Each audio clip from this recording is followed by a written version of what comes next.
Ambassador Zara Chen walked through the great halls of the Galactic Concordat. Her soft shoes made no sound on the smooth crystal floor. Around her, beings from hundreds of worlds moved with purpose. Some had 4 arms, others had tentacles instead of legs. A few floated in the air using wings that sparkled like diamonds. But they all shared one thing in common. They thought they knew everything about humans. The Concordat building reached high into the sky of Nexus Prime. Through the tall windows, Zara could see ships from across the galaxy landing and taking off. Each one carried diplomats, traders, and scientists. For 5,000 years, this place had been the center of galactic peace. Today, that peace was about to end. Zara entered the main council chamber. The room was huge, with seats for representatives from all 847 member species. Most of the seats were filled today. Word had spread quickly about what the Vorthak were planning to announce. Everyone wanted to see what would happen to the humans. The peaceful little humans, Zara heard someone whisper. She smiled but kept walking to her seat. It was marked with Earth's symbol, a simple blue and green circle. Such a small, quiet symbol compared to the war banners and fierce emblems of other species.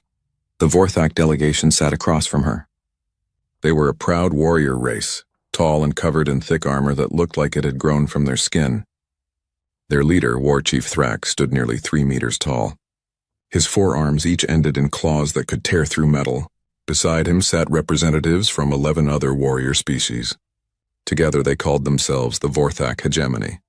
For the past 100 years, the hegemony had been growing stronger. They had taken over 12 star systems. They enslaved any species they found too weak to fight back. The Concordat always complained, but never did anything real to stop them. After all, what could they do? The hegemony had the strongest military in the galaxy. The session will now begin, announced Speaker Vex, a tall being with skin like living metal. War Chief Thrax has requested to make a statement. Thrax stood up. His voice was deep and rough, like stones grinding together. Members of the Concordat, we come before you today to announce our final solution to the galaxy's weakness problem. The chamber grew quiet. Even the translators seemed to whisper. For too long, weak species have held back the strong. They waste resources on art and philosophy. They fill space with their useless colonies. They make the galaxy soft. Thrax's forearms spread wide. We will clean the galaxy. We will remove the weak so the strong can grow. A few representatives shifted in their seats. No one spoke up. They never did when the Vorthak made their threats. We begin with the weakest species of all, Thrax continued. His small black eyes found Zara. The humans gave up war 5,000 years ago. They have no weapons, no armies, no courage. They are exactly what is wrong with this galaxy. Murmurs filled the chamber. Some aliens looked at Zara with pity. Others seemed embarrassed for her. A few even nodded, agreeing with the war chief. In one galactic standard week, the hegemony will begin removing human colonies from space. Any humans who resist will be eliminated. Those who surrender will be relocated to work camps. This is not a request. This is a statement of fact. Thrax sat down. The chamber buzzed with quiet conversations. Speaker Vex looked uncomfortable. Does the human representative wish to respond? Zara stood up slowly. She was much smaller than Thrax, barely reaching his chest even when he was sitting. Her voice was soft and calm. I thank War Chief Thrax for his direct communication. Humanity appreciates knowing where we stand. Some aliens looked surprised. They expected her to beg or cry or make angry protests. Instead, Zara sounded almost amused. I request one galactic standard week to organize evacuation procedures for our colonies. We will need time to contact our scattered populations and arrange transport. Thrax laughed, a sound like metal being crushed. See, they do not even try to fight. They accept their fate like the weak creatures they are. We are a practical people, Zara replied. We see no point in making threats we cannot back up. More laughter came from the hegemony section. Other aliens looked away, embarrassed by the display. A few species that had been friendly with humans over the centuries seemed genuinely sad. 1 week, Thrax agreed. After that, any human found in space will be destroyed. Understood, Zara said. She gathered her simple bag and walked toward the exit. As she passed other representatives, some reached out to touch her arm or whisper apologies. She smiled and nodded to each one. Ambassador Kelvin from the Altair Republic stopped her at the door. His blue skin was pale with worry. Zara, my people are sorry. If we could help. You have been good friends, Kelvin. Remember that friendship in the days to come. Something in her tone made him step back. For just a moment, Kelvin saw something different in her eyes, something that reminded him of old stories about humans from long ago. But then Zara smiled her gentle smile and the moment passed. Outside the chamber, Zara walked to a private communication booth. These small rooms were scattered throughout the building for delegates to make private calls home. She sealed the door and activated the privacy shields. Then she pulled out a device that looked like an old-fashioned Earth compass. The device was covered in dust. It had not been used in 5,000 years. Zara wiped it clean and pressed a sequence of buttons. The device hummed to life, its display showing coordinates scattered across the galaxy. Every dot represented a human world. Every world was about to receive the same message. Zara spoke 3 words into the device. Protocol Omega, activated. Far across the galaxy, the message traveled faster than any known communication system. It reached Earth first, where it was received in a bunker buried 5 kilometers beneath the North American continent. The bunker had been sealed since the Great Peace began. Now ancient computers awakened from their long sleep. The message reached New Terra, a farming world where millions of humans grew food for half the galaxy. In hidden chambers beneath grain silos and processing plants, weapon systems powered up for the first time in millennia. It reached Harmony Station, a research facility studying alien cultures. The station's true purpose had been forgotten by everyone except a few keepers of old secrets. Those keepers now opened sealed orders that had waited 5,000 years. On Peaceful Harbor, a trading post where humans helped alien merchants conduct business, cargo containers marked with ancient symbols began to unlock. Inside were not trade goods but equipment that had been carefully maintained and waiting for this day. The message reached 847 human worlds, stations, and outposts. On each one, people who had lived quiet lives as farmers, teachers, artists, and merchants received coded instructions. They had always known this day might come. Their grandparents had prepared them. Their great-grandparents had prepared them. For 5,000 years, every human born had been prepared for the day the peace ended. Back on Nexus Prime, Zara Chen walked through the station's commercial district. Aliens from across the galaxy shopped, ate, and conducted business. Many had heard about the Vorthak announcement. The mood was somber. She stopped at a small restaurant run by a Zilonian family. The owner, Grix, had 3 eyes and skin like smooth green leather. His family had been friends with humans for over a century. Ambassador Chen, Grix said sadly, I heard what happened in the chamber. This is a dark day. Perhaps, Zara said, but darkness often comes before dawn. She ordered a simple meal and sat by herself in a corner booth. While she ate, she watched the news feeds on the restaurant's screens. The announcement was the top story on every channel. Military analysts discussed how quickly the Vorthak could eliminate human resistance. Most agreed it would be over in days, maybe hours. The humans never developed significant military technology, one expert explained. They focused on art, science, and philosophy instead. They have some small patrol ships for keeping trade routes clear of pirates, but nothing that could stand against a real military force. Another expert nodded. Their colonies are mostly agricultural and research facilities. They've never needed defenses because they've never made enemies. In many ways, their peaceful nature was their greatest strength. Now it will be their downfall. Zara continued eating while the experts discussed humanity's fate. None of them mentioned the human colonies at strategic hyperspace junctions. None of them talked about the research stations positioned near every major alien military base. None of them wondered why humans had spread so widely across the galaxy when they only numbered a few billion people. After finishing her meal, Zara paid the bill and left a generous tip. Thank you for your friendship over the years, Grix. Remember it fondly. We will, Grix promised, and we will tell our children about the kind humans we knew. Zara left the restaurant and made her way to the human embassy.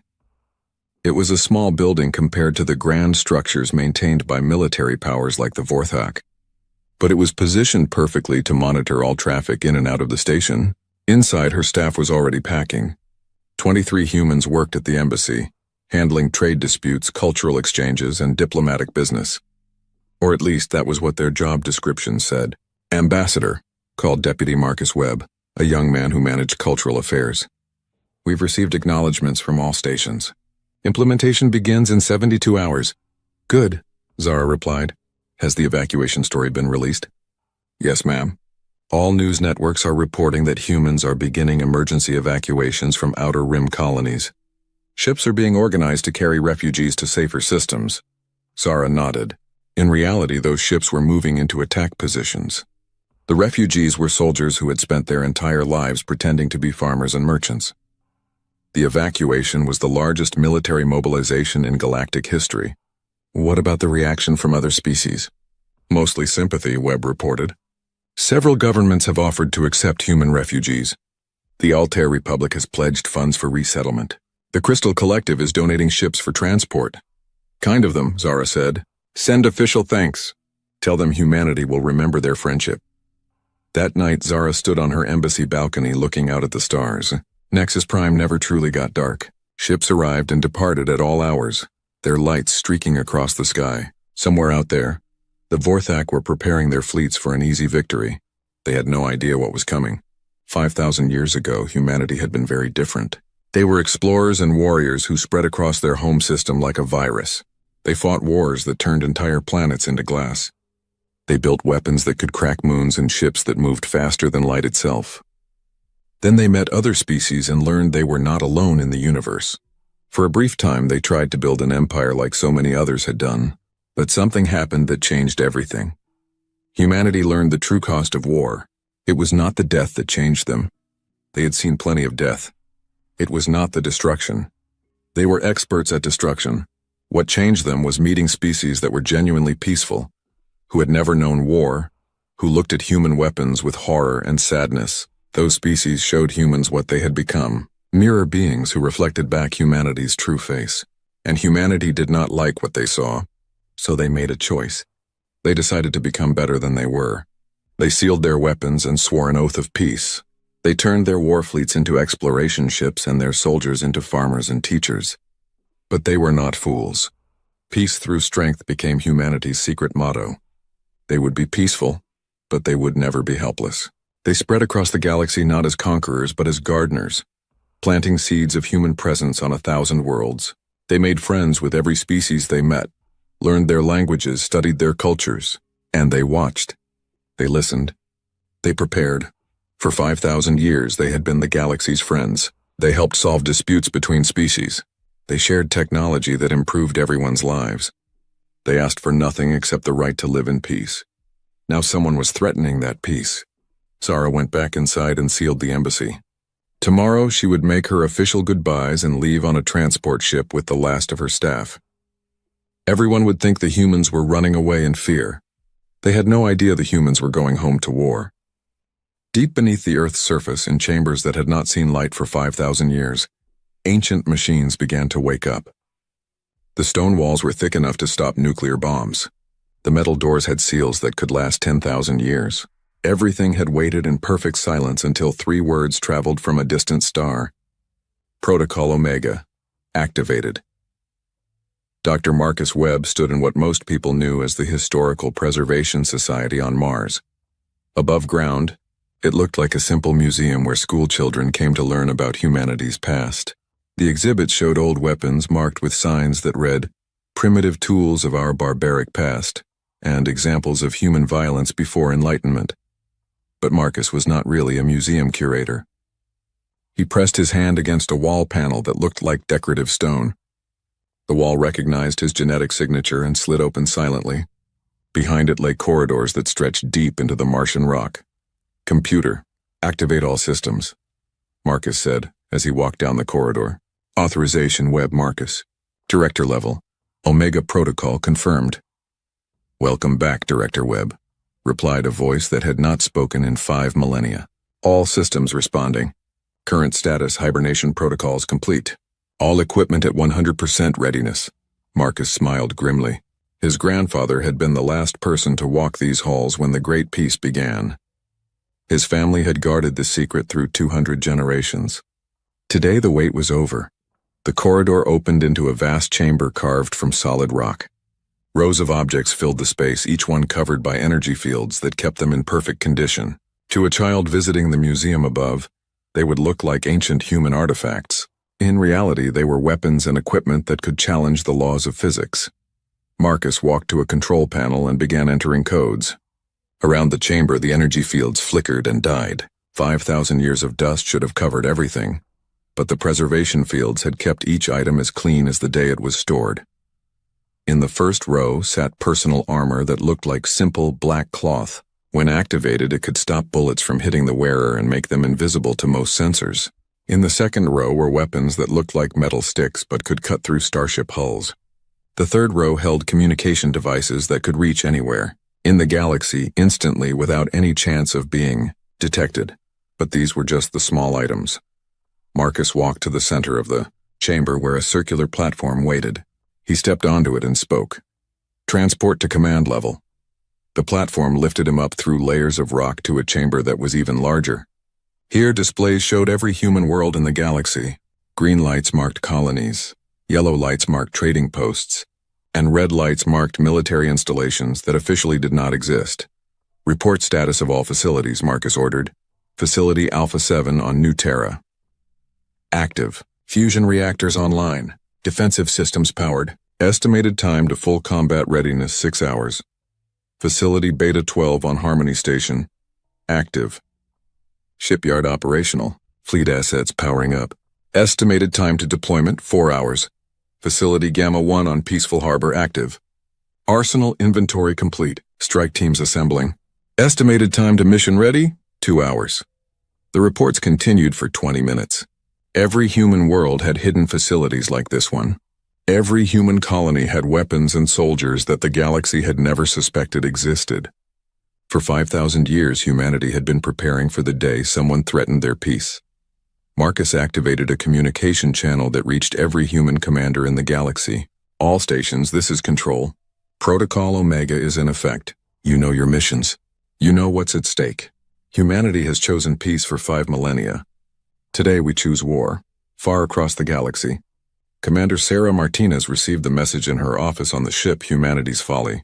To anyone visiting, it looked like a museum piece orbiting Earth. Tour groups came aboard to see how humans used to build warships before they became civilized. The guides always pointed out how primitive and crude the old human technology was compared to modern alien designs. Sarah had given those tours herself for the past 30 years. She would smile and explain to alien visitors how humans had been so backward and violent. She showed them the ship's weapons and described them as barely functional. Relics from our shameful past. What she never mentioned was that every primitive weapon was actually more advanced than anything the modern galaxy possessed. The ship's armor looked simple, but it could absorb energy blasts that would vaporize a mountain. The engines appeared outdated, but they could push the ship faster than any vessel in known space. "Computer and museum protocols," Sarah commanded. "Begin combat preparations." "Acknowledged, Commander." Activating true systems. The ship began to change. Panels that looked like they were falling apart revealed themselves to be sophisticated displays. Weapons that seemed barely held together shifted and realigned into configurations that would make alien engineers weep. The bridge, which had appeared cramped and primitive, expanded as hidden sections opened. Most importantly, the ship's crew stopped pretending to be museum guides and revealed their true nature as the most experienced military force in galactic history. "Status report," Sarah ordered as her officers took their real positions. "All systems optimal," reported her first officer. "Weapons charged and ready. Shields at maximum. Crew at battle stations." "Communication from Earth Command coming in," announced the communications officer. Sarah nodded. On screen, the image of Admiral Rebecca Stone appeared. She was an old woman now, but her eyes still held the fire that had made her humanity's greatest military leader. Officially, she had died 20 years ago. In reality, she had been commanding humanity's secret defense forces from a hidden base in Earth's ocean depths. "Sarah, good to see you're ready," Admiral Stone said. "Intelligence reports indicate the Vorthak fleet will reach Sol system in 18 hours. Are you prepared to give them a proper welcome?" "More than prepared," Sarah replied. "The museum piece is ready to remind the galaxy what human warships can really do." "Good. Remember, we're not trying to conquer anyone. We just need to make it very clear what happens to anyone who threatens human civilians." Similar conversations were happening across the galaxy. Captain Elena Vasquez activated the true systems of her cargo hauler Peaceful Dreams. For decades, she had carried trade goods between human and alien worlds. Other ship captains often joked about her oversized cargo holds and excessive power systems. They thought humans just built things inefficiently. They never realized that those cargo holds contained enough firepower to level a city, and those excessive power systems could charge weapons that bent space-time itself. "All crew, this is the captain," Elena announced. "Stop pretending to be merchants. Time to remember what we really are." Throughout her ship, people who had spent years acting as cargo handlers and engineers revealed military training that put elite alien forces to shame. They moved with precision that came from constant practice in secret. Every human civilian ship in space was doing the same thing. On the surface of New Terra, farmer Jake Morrison walked into his grain storage facility. His family had grown food for alien worlds for 3 generations. His neighbors all thought he was just a simple man who loved working the soil.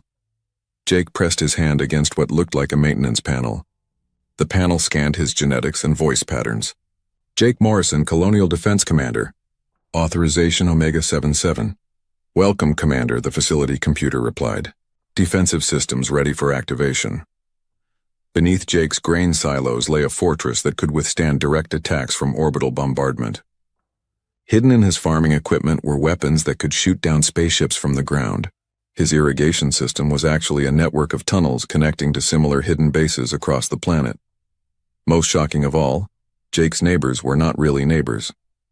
Every farm family on New Terra was actually a military unit. They had grown real food and lived real lives, but they had never forgotten their true purpose. "All families report to positions," Jake broadcast on a frequency that did not officially exist. "Time to protect the harvest."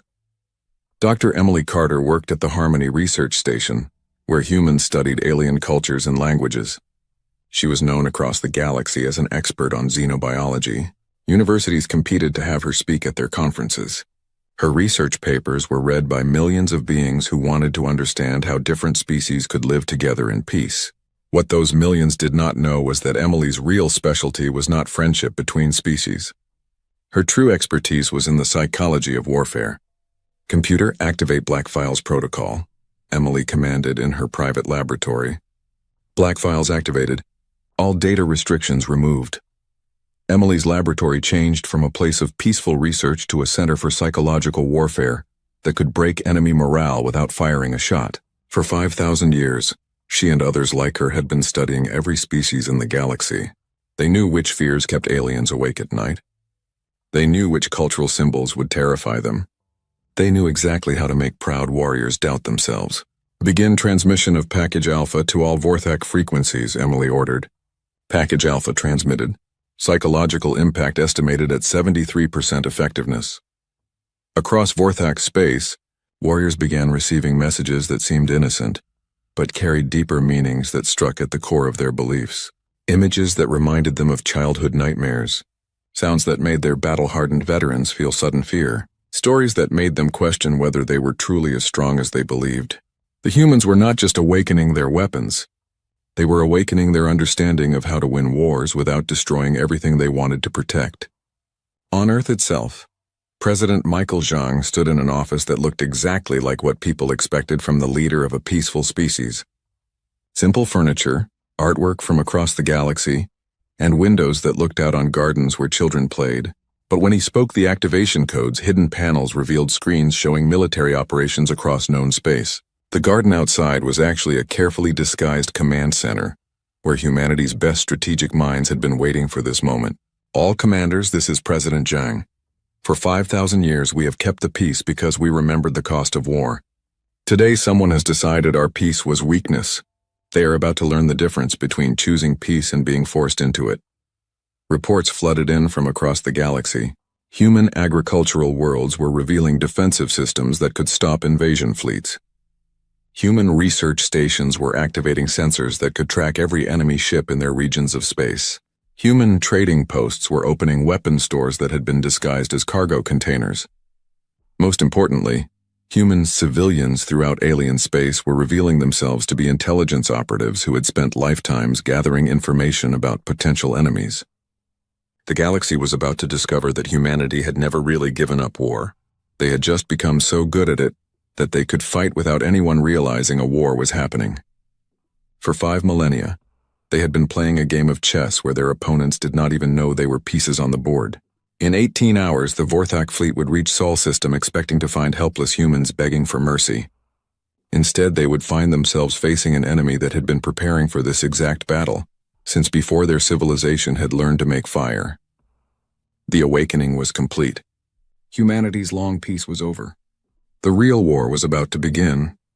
The Vorthak fleet arrived at the edge of Sol system exactly on schedule. Warchief Thrax stood on the bridge of his flagship Bloodclaw, watching his tactical displays with satisfaction. 1,200 ships stretched out behind him in perfect battle formation. It was the largest military force ever assembled in galactic history. "Forward scouts report no defensive positions," announced his tactical officer. "The inner system appears completely undefended." Thrax laughed, showing teeth that could crush metal. "Of course it is undefended. The humans probably evacuated their entire population rather than face us. Scan for evacuation ships so we can destroy them." "Sir, sensors are detecting some ships near the 4th planet, but they appear to be cargo vessels and passenger transports." "Perfect. We will destroy them first, then glass the human homeworld. Let this be a lesson to every weak species in the galaxy." The Vorthak fleet began moving toward Mars, where their sensors showed a cluster of human ships. Thrax expected to find terrified civilians trying to escape. Instead, as his fleet came closer, something strange happened. "Sir," the sensor officer called out, his voice confused. "Those cargo ships, they're not running away." "What do you mean?" "They're turning toward us. And, sir, they're powering weapons." Thrax stared at his display. The signature was impossible. No cargo ship could carry weapons that showed energy readings like that. "Check your sensors. They must be malfunctioning." "Sensors confirmed working perfectly, sir. But these readings, they don't match any known technology." On the bridge of the Humanity's Folly, Commander Sarah Martinez watched the approaching Vorthak fleet with calm eyes. Her ship had been pretending to be a defenseless museum piece for 30 years. Today it would remind the galaxy what human engineering could really accomplish. "Range to target?" she asked. 2 million kilometers and closing, her weapons officer reported. "Still outside their maximum weapons range?" Sarah asked. "Yes, ma'am. Their most powerful ship-to-ship weapons are effective at 1 million kilometers maximum." Sarah smiled. The Vorthak had no idea that human weapons could reach targets at ranges they considered impossible. "Target the flagship. All weapons, maximum power." "Ma'am, at this range. Trust the targeting computer, Lieutenant. It knows what it's doing." Light erupted from the Humanity's Folly. To the Vorthak, it looked like the humans were wasting energy firing at impossible range. They laughed at the desperate attack. Their laughter stopped when their flagship's shields began failing. "What?" Thrax roared. "How are they hitting us?" "We're too far away." The answer came as more human ships revealed their true nature. The cargo hauler Peaceful Dreams dropped its disguise, revealing weapons that made the Bloodclaw look like a children's toy. A passenger liner called Safe Journey opened hidden bays filled with fighter craft that moved faster than Vorthak sensors could track. "Impossible," Thrax whispered. "Humans don't have military technology." His tactical officer's voice shook. "Sir, I'm reading more ships approaching from all directions." They were hiding behind planets and moons. The Sol defense fleet revealed itself. What had appeared to be empty space suddenly filled with human warships that had been invisible to alien sensors. Ships that looked like nothing the Vorthak had ever seen before, covered in weapons that bent light itself. Captain Elena Vasquez commanded the Unconquered Sun, a ship that had been disguised as a simple transport for 40 years. Now it showed its true form as a dreadnought that could crack planets. Her crew worked with the precision of a machine, each person knowing exactly what to do without being told. "Target enemy formation, Charlie," Elena ordered. "Show them what happens when you threaten human children." The Unconquered Sun opened fire. Its main weapon created a beam of energy that passed through the Vorthak flagship's shields like they were made of paper. The massive alien ship exploded in a ball of fire that could be seen from Mars.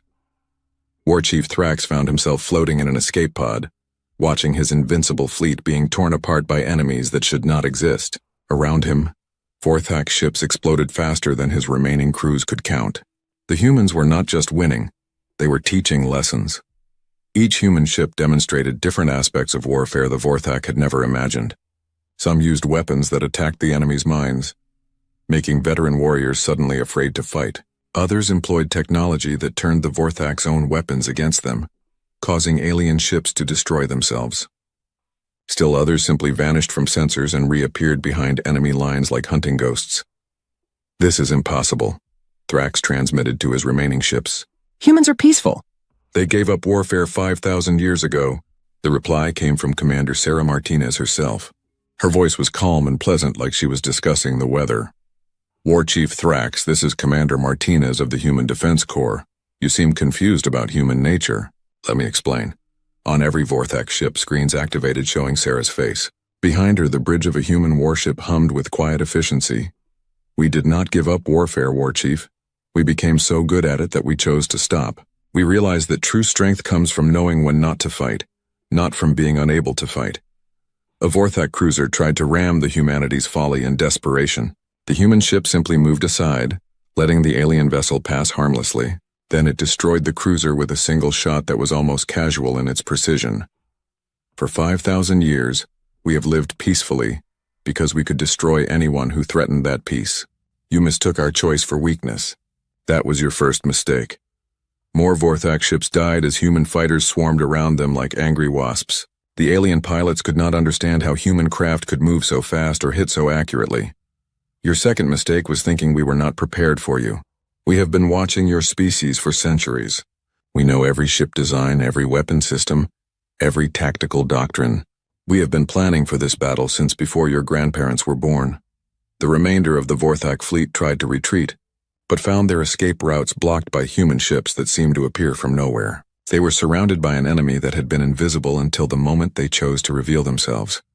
"Your third and final mistake was threatening human civilians. We could have forgiven threats against our military. We could have negotiated over territorial disputes. But you declared your intention to eliminate our people. That is something we cannot allow." Admiral Rebecca Stone's voice joined the transmission from Earth. "War Chief Thrax, I am Admiral Stone of the Human Defense Command. You wanted to see what humans are capable of when threatened. Today you have learned." Behind her, displays showed the battle statistics. In less than 2 hours, the most powerful military force in galactic history had been reduced to scattered escape pods and debris. 1,200 Vorthak ships destroyed. Human losses, 0. "This battle is over," Admiral Stone continued. "But this war is not. Your hegemony has 11 other species. They are all receiving the same lesson you just learned. Human fleets are engaging Vorthak forces in 17 different systems right now." On the bridge of the ghost ship Whisper, Commander Alex Morrison watched Vorthak reinforcements arriving too late to save their comrades. His ship had been decommissioned and sold to a Vorthak ally 20 years ago. The alien buyers thought they had purchased scrap metal. They never noticed that the ship's systems had been secretly reactivated by human engineers. They never realized that their scrap metal was actually one of humanity's most advanced stealth vessels. Now it appeared behind their reinforcement fleet like a nightmare made real. "This is the HDCS Whisper," Alex transmitted. "You are surrounded. Your main fleet is destroyed. Your home systems are under attack. You have one chance to surrender." The Vorthak commander's response was predictable. "Never, we are warriors. We do not surrender to weak humans." Alex sighed. "That's unfortunate." The Whisper opened fire with weapons that had been hidden inside the ship's hull. What followed was not a battle but a demonstration. The reinforcement fleet died so quickly that some ships exploded before their crews realized they were under attack. Back in Sol System, War Chief Thrax floated in his escape pod and listened to reports from across Vorthak space. Every military base was under siege. Every fleet was being destroyed. Every world that had supported the hegemony was watching human ships appear in their skies. The humans were not conquering. They were not enslaving. They were simply and efficiently removing every threat to human civilian populations. "How?" Thrax whispered. "How did we not know?" Commander Sarah Martinez answered him directly. "Because we are very good at keeping secrets. For 5,000 years, every human you met was trained from birth to hide our true capabilities. Every farmer, every trader, every diplomat, every artist, all of them were also soldiers waiting for someone to threaten humanity." Dr. Emily Carter's voice joined from the Harmony Research Station. "War Chief, I have spent my career studying Vorthak psychology. I know that your species respects only strength. Today you have seen true strength. The question now is, will you learn from it? On screens throughout the Vorthak fleet, she displayed images that struck at the core of their warrior culture. Pictures of human children playing in gardens while invisible guardians watched from the shadows.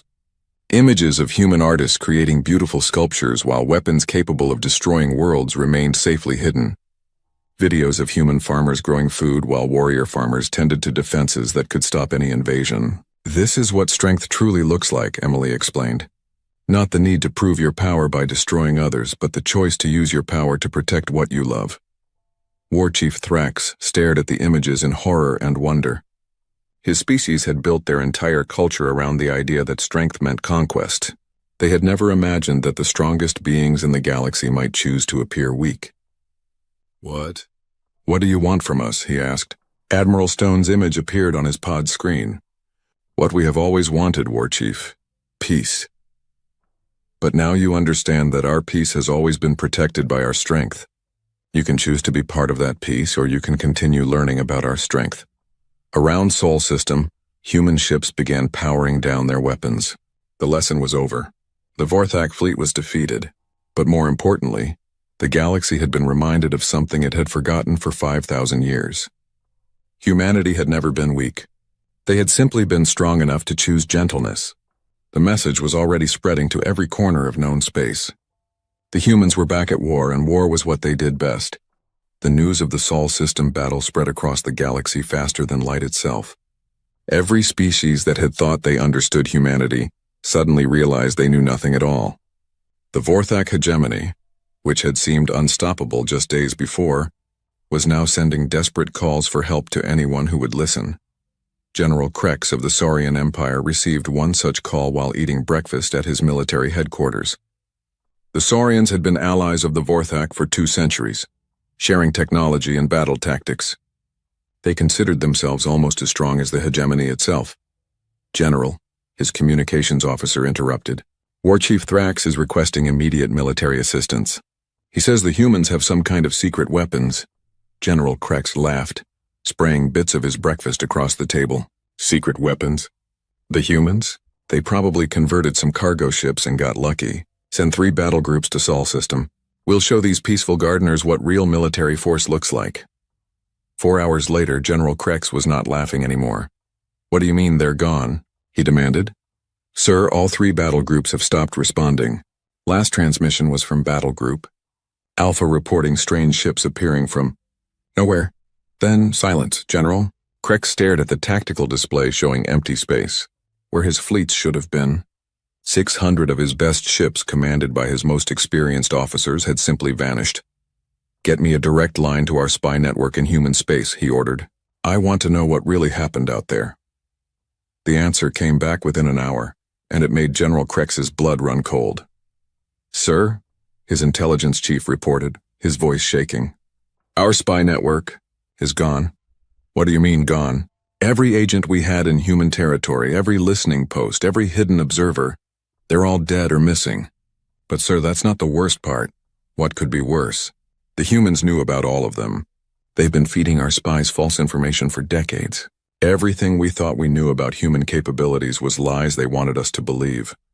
Meanwhile, deep inside Saurian space, Colonel Janet Hayes sat in what appeared to be a small trading post, selling Earth vegetables to alien customers. She had been running this little shop for 15 years, known to her neighbors as a friendly human merchant who made the best fruit salad in 3-star systems. In reality, Janet was the commanding officer of Deep Strike Team 7. Her trading post was actually a command center that had been monitoring Saurian military communications for over a decade. The vegetables she sold were real, but they also contained microscopic transmitters that allowed her to track the movement of supplies throughout the Saurian Empire. All units, this is Control. Janet spoke into a device that looked like a kitchen timer. Phase 2 is authorized. Let's remind our customers what we really sell here. Throughout Saurian space, dozens of similar businesses activated their true purposes. A human restaurant became a command post for psychological warfare. A human school turned into a communications hub that could intercept any signal in the Empire. A human hospital revealed itself to be a center for biological warfare that could target specific, alien genetic markers. But the most shocking revelation was on the Saurian homeworld. Itself, Ambassador David Park had represented humanity on the Saurian capital for 20 years. He was well liked by the locals, famous for his charity work helping Saurian orphans. He had personally donated millions of credits to build schools and hospitals. What the Saurians did not know was that every school and hospital he built contained hidden surveillance equipment. Every charity event he organized allowed him to map the planet's defenses. Every friend he made became an unwilling source of intelligence about military secrets. Computer, activate Trojan Horse protocols. David spoke to his embassy's systems. Trojan Horse protocols activated. All embedded systems coming online. Across the Saurian homeworld, infrastructure that humans had helped build over the decades suddenly revealed hidden purposes.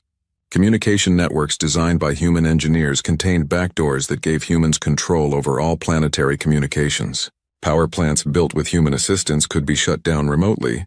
Even the planet's defensive satellites, which used human-made components, could be turned against their owners.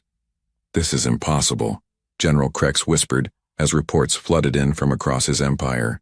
"How could they have infiltrated us so completely?" The answer came from Admiral Rebecca Stone herself. Her face appeared on every screen in the Saurian Military Command Center. "General Krex," she said with a pleasant smile, "I hope you're having a good day. I wanted to personally thank you for your cooperation over the years." "Cooperation?" Krex sputtered. "We've been enemies." "Oh no, General. You've been our customers. Every piece of technology you bought from human companies contained our monitoring systems. Every human you hired as an advisor reported back to us. Every time you shared intelligence with the Vorthak, you were sharing it with us too." Behind Admiral Stone, displays showed detailed maps of every Saurian military base, complete with guard rotations, weapon placements, and structural weaknesses. For 5,000 years, humanity has been preparing for the day someone would threaten our people. We've infiltrated every major civilization in the galaxy. We know your military codes, your supply routes, your strategic plans. We know which officers can be bribed and which ones actually believe in their cause. General Krex realized with growing horror that humanity had not just been preparing for war, they had been preparing for this specific war against these specific enemies. "What do you want?" he asked. "The same thing we've always wanted," Admiral Stone replied. "Peace. But since you chose to support those who would destroy human children, you need to understand the consequences of that choice." The consequences became clear over the next few hours. Commander Lisa Zhang led the Ghost Fleet's assault on the Saurian naval yards at Kepler Station. Her ships had been hiding in the system for 2 years, disguised as derelict hulks that the Saurians occasionally used for target practice. Today, those derelict hulks revealed their true nature as some of the most advanced warships ever built. "Remember, people," Lisa announced to her fleet, "we're not here to conquer. We're here to remove a threat to human civilians, disable their military capabilities but avoid unnecessary casualties." The battle that followed was not really a battle at all. It was a surgical operation performed by experts who knew exactly where to cut. Saurian ships found their weapons failing, their communications jammed, their navigation systems reporting false positions. When they tried to retreat, they discovered that their own defense stations were firing on them under human control. Captain Robert Kim watched from the bridge of the Silent Hunter as Saurian reinforcements arrived to defend their homeworld. His ship had been destroyed in a battle with pirates 5 years earlier. The Saurians had even attended the memorial service for his dead crew. "Sir," his tactical officer reported, "enemy reinforcements are demanding to know who we are." "Tell them we're ghosts," Robert replied. Ghosts of every human they thought was helpless. The psychological effect of fighting enemies who were supposed to be dead was devastating. Saurian crews began to panic, convinced they were being attacked by supernatural forces. Some ships surrendered without firing a shot. Others tried to retreat but found their escape routes blocked by more ghost ships. On the planet below, David Park walked calmly through the Saurian capital as defense sirens wailed overhead. Citizens who had known him as a kind ambassador stared in shock as human soldiers emerged from buildings they had thought were innocent businesses. "Don't be afraid," David announced over the city's communication system, which was now under human control. "We're not here to hurt anyone. We're here to remove your government's ability to threaten human children." The Saurian Military Command Center, built into a mountain that was supposed to be impregnable, found itself surrounded by human forces that had apparently materialized from thin air. In reality, they had been living in the city for years, working as teachers, doctors, shopkeepers, and maintenance workers.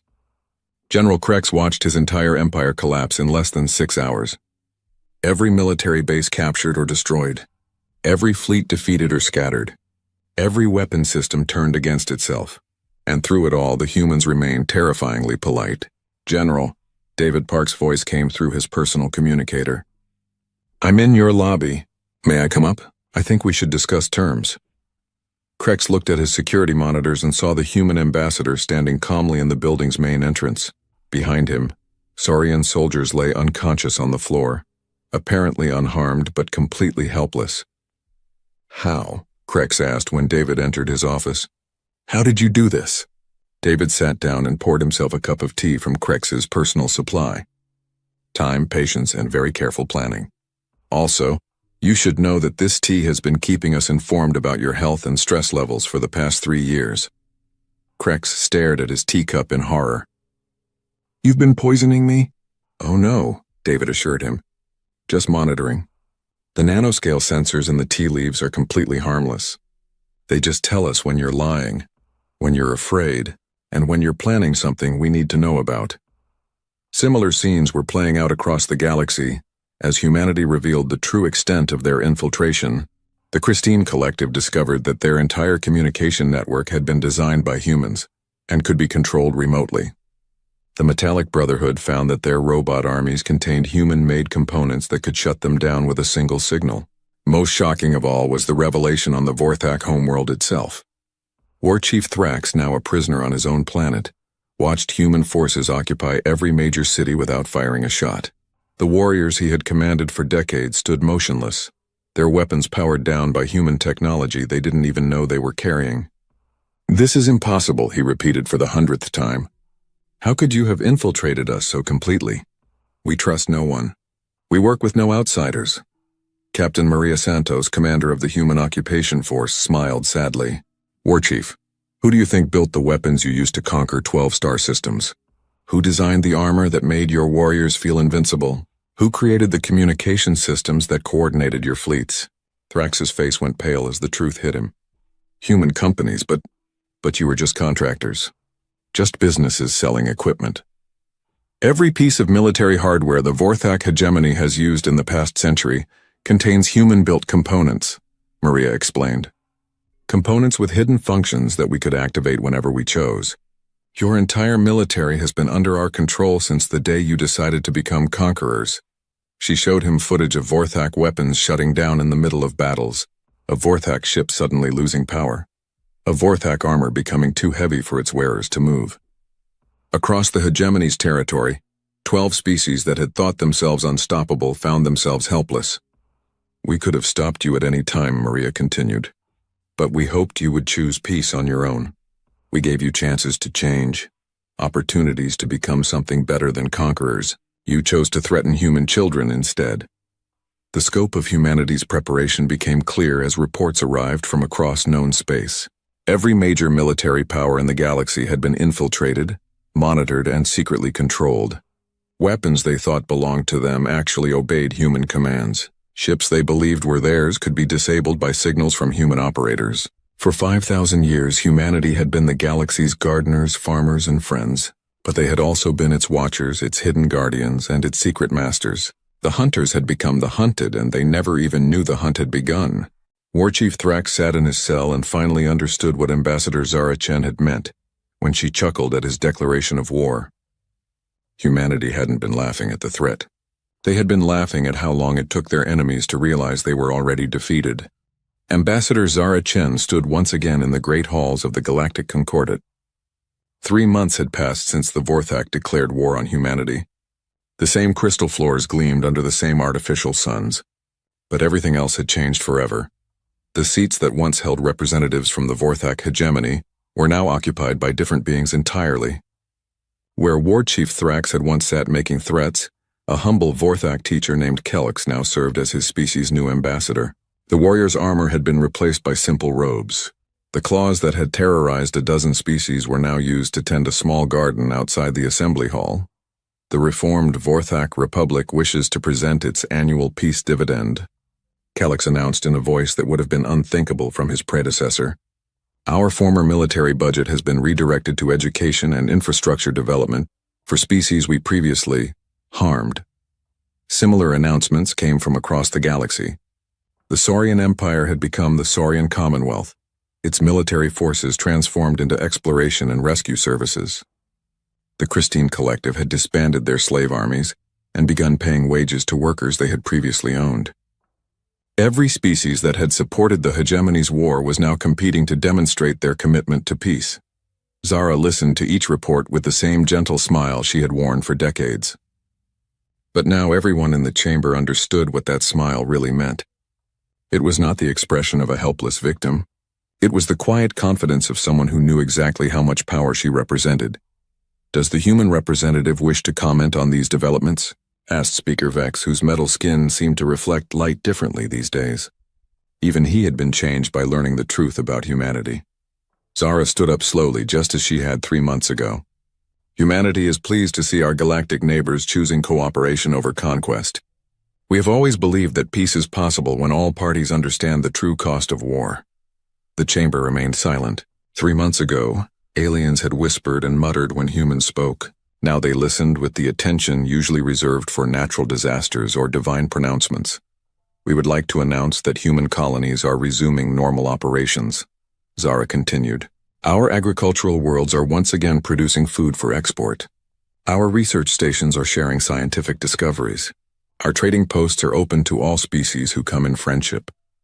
What she did not mention, but everyone understood, was that those same colonies could become fortresses in hours. Those research stations could track any ship in the galaxy. Those trading posts could become weapons depots with a single coded transmission. After the session, Zara walked through the commercial district just as she had months before. But now the aliens she passed looked at her with expressions that mixed respect, fear, and something approaching worship. Children of various species stopped playing when she passed, staring at the small human woman who represented the most powerful military force in galactic history. She stopped at the same Zolonian restaurant where she had eaten before the war began. Grix, the owner, greeted her with three-eyed stares that held emotions he struggled to express.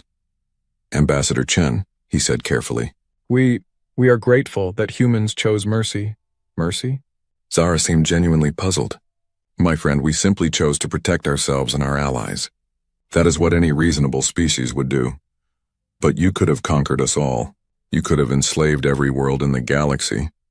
Your power is beyond our understanding."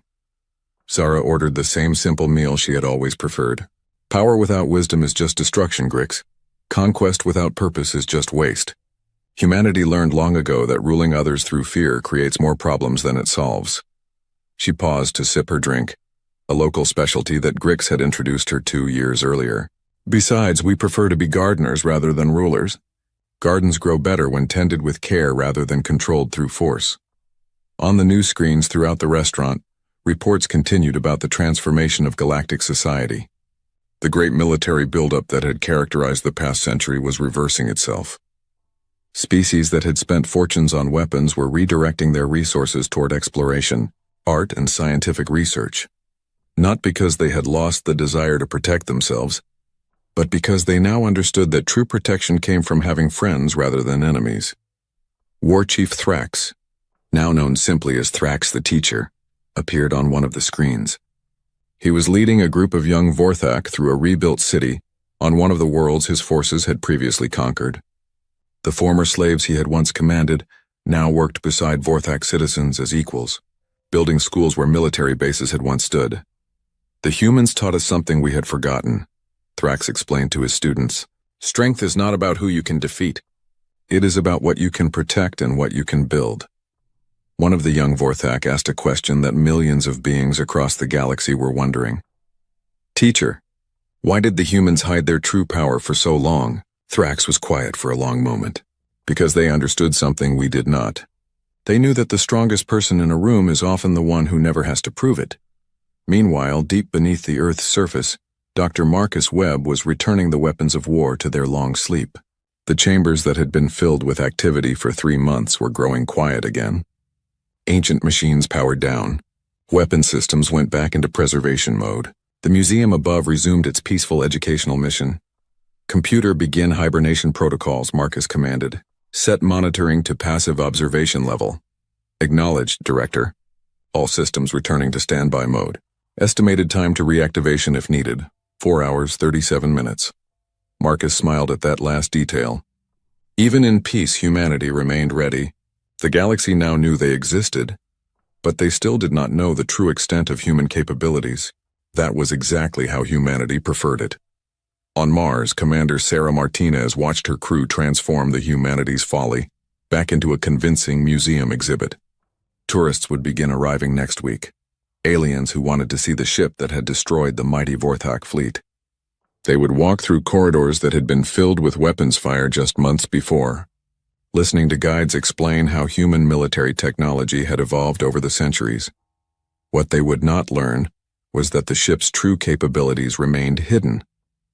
The weapon systems that had shattered Thrax's fleet were already concealed again behind false panels and fake displays.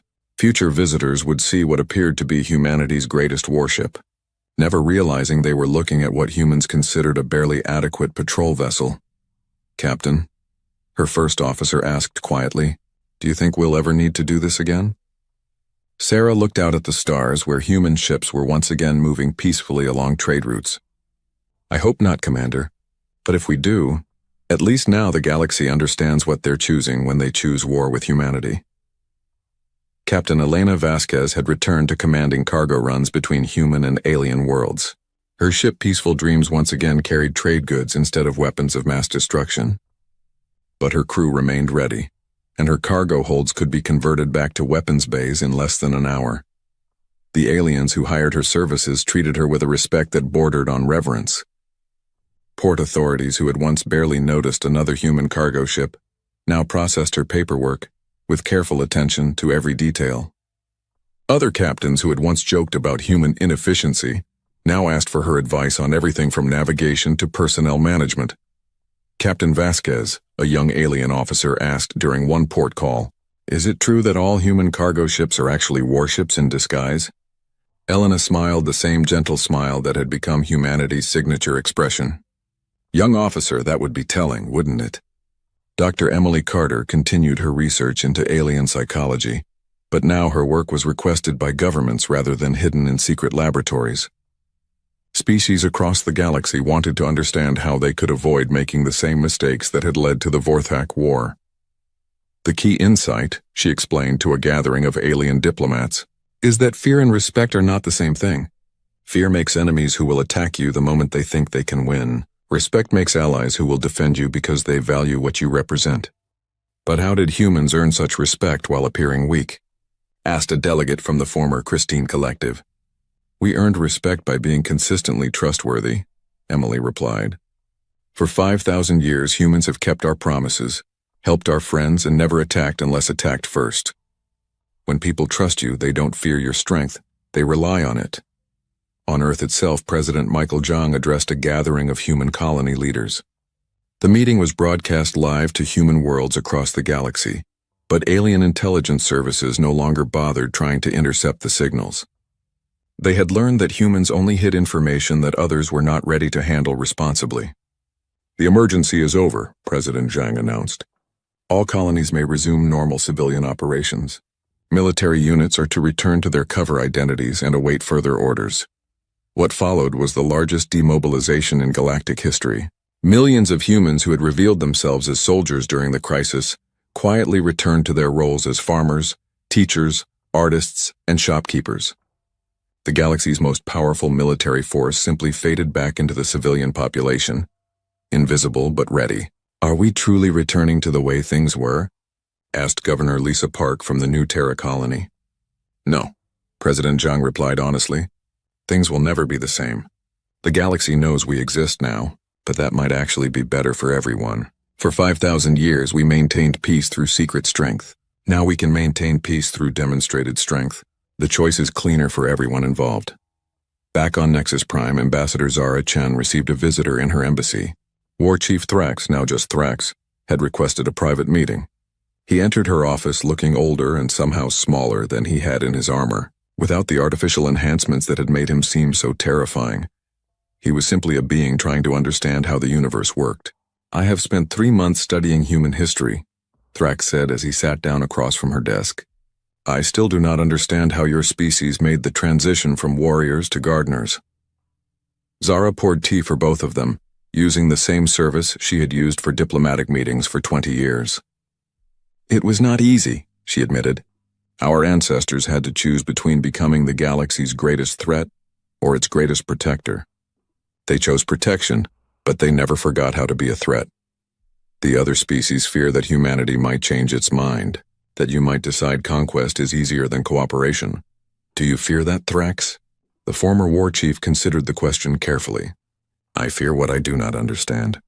But I am beginning to understand that humans are not like other species.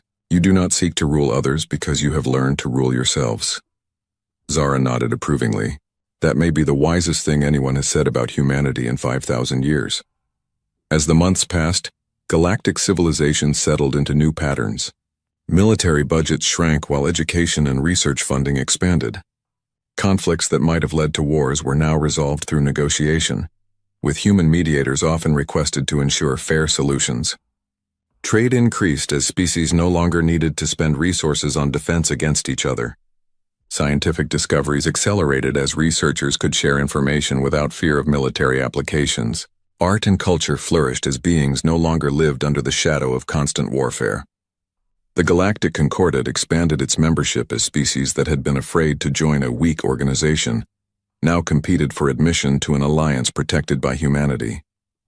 The galaxy's total population grew as colonies no longer needed to be armed camps, allowing civilians to live safely on worlds that had been too dangerous to settle. But perhaps the most important change was in how species thought about strength itself. Children across the galaxy grew up learning new lessons. Strength was not about destroying enemies, but about protecting friends. Power was not about ruling others, but about helping them become their best selves. Victory was not about conquest, but about creating situations where everyone could prosper. And behind all these lessons was the quiet presence of humanity.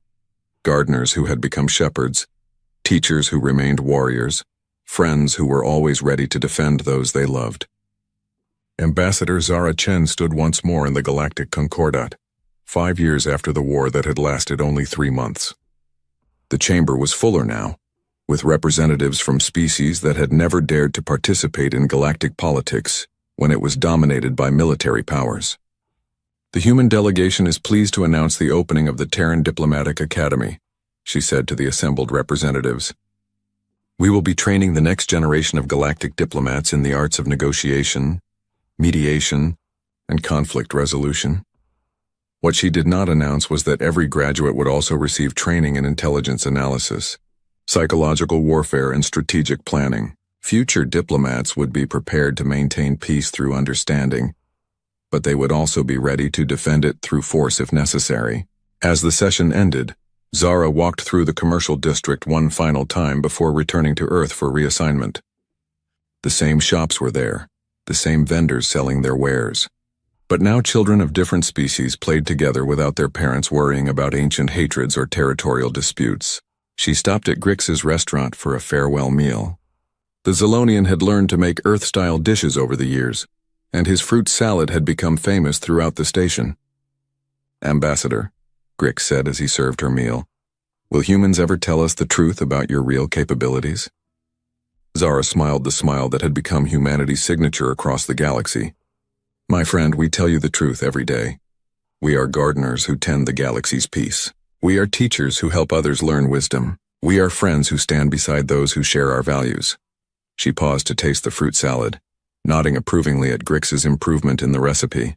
"The only thing we keep secret is how much we're willing to sacrifice to protect what we love. And honestly, we prefer that some things remain mysteries." As her ship departed Nexus Prime for the final time, Zara looked back at the space station that had been the center of her life for 2 decades. Soon another human would take her place, continuing humanity's role as the galaxy's quiet guardians. The peace would continue stronger now because everyone understood its true foundation. Humanity had shown the galaxy that the best way to end wars was to be so prepared for them that no one would dare start them. And in proving their strength, They had finally achieved the lasting peace they had always wanted. The 5,000-year peace had ended with alien declarations of war and human chuckles. It had been replaced by something much better. A peace built on mutual respect, protected by demonstrated strength, and maintained by the quiet confidence of those who knew exactly what they were capable of.